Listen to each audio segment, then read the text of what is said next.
Being able to come out into the real world with your dog is the dream of many dog owners. The reality is many dog owners can't because their dogs are a nightmare, and often that's because of just how reactive they are. Now, as a clinical canine behaviourist, I have helped literally thousands of people take their dog from incredibly reactive through to perfect canine companion that they can bring out anywhere with them. In this video, I'm going to show you exactly how you can do the same thing yourself. Now, with the sheer volume of dogs with reactivity that I've been able to help, I have found that reactivity stems from 99% of the time frustration, and frustration because of the tension on the lead. So to be able to stop reactivity really quickly, the first thing you have to do is remove the tension from the lead, which means you have to teach your dog to walk nicely to heel. Now, the good thing is that teaching a dog heel isn't difficult at all. All you need to do is get them in a rough position on your left-hand side or your right-hand side. I don't care, it doesn't matter.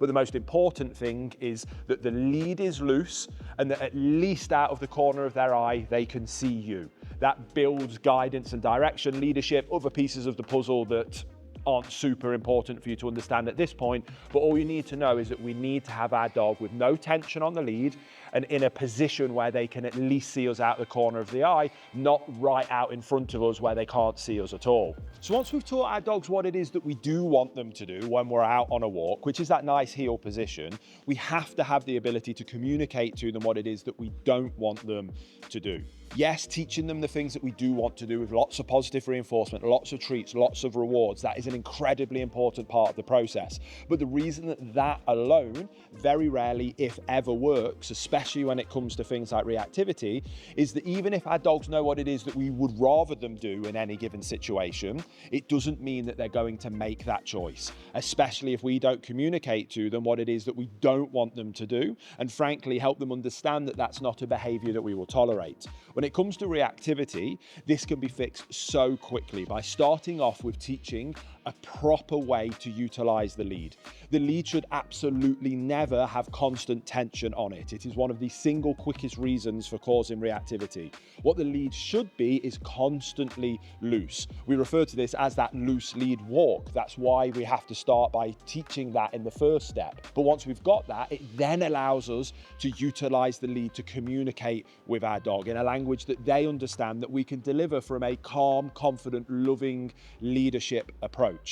And the best way to teach our dogs that language of the lead is the tune-up drill. Now, the tune-up drill is one of those things that when I demonstrate it, and we've done countless times here on YouTube, looks a lot easier than it actually is. And I've done it so many times now where frankly, it is second nature for me to be able to do and therefore make it look easy. However, for you guys that may have never done it before, it does require a little bit more of a deeper level of understanding. And we cover that in length over in our Perfect Canine Companion course. Our Perfect Canine Companion course includes our whole course on reactivity that not just goes into these points that we're talking about in today's video in way more detail, but also shows you all of the in-depth, full-length practical demonstrations of every single step of the process, including way more information on the tune-up drill, how we do the tune-up drill, and then full practical demonstrations of me and my team doing the tune-up drill so that you can replicate that same amount of success at home.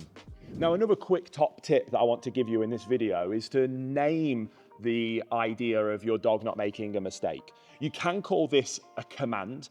I actually think it's more of an interruption. It's more of a reminder to your dog to not make the mistake that you think they might be about to make.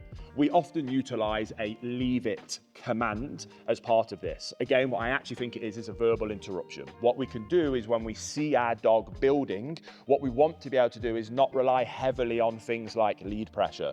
Early on in the training, we might need to utilize those things to interrupt our dog's bad decisions and communicate to them in a language that they understand that that is a bad decision that they've just made, and we need them to not make that bad decision again in the future. But if we're clever, if we name that and we do it properly in the right way, the amount that we ever need to utilize that lead pressure in the future gets drastically reduced. And that's the goal of every dog owner around the world. And leave it as a command is a really useful way to do that. So when you're going through this training process, an amazing trick that you can do with your dog is as you utilize any kind of lead pressure, as you have to interrupt any bad decision, is to name it as you do it. So leave it followed by the interruption. Have you ever heard of Pavlovian dog theory? Pavlov's dogs, he rings a bell, provides food, rings a bell, provides food, the dog starts to salivate, and then there's a day where he can ring the bell, and even when there's no food there, the dog still salivates. We're utilizing exactly the same system to help our dog understand that when we say leave it, we mean don't do that thing that you're about to do. Don't think about doing it. And what we need them to do is become conditioned that that leave it has a consequence. But if we do that appropriately, the consequence is then not needed anywhere near as much, and ideally, never again in the future. And that is how we go from having to use physical interruptions to get our dogs under control and have them be safe, perfect canine companions, to be able to have them be safe, perfect canine companions without the requirement of long-time use of any kind of physical interruption. Now, we've just blasted through the steps really quickly that I've taken countless times to be able to fix reactivity. And if you want to watch me put these steps into practice, click this video here and you can see me do it with one of the most reactive dogs we've ever worked with.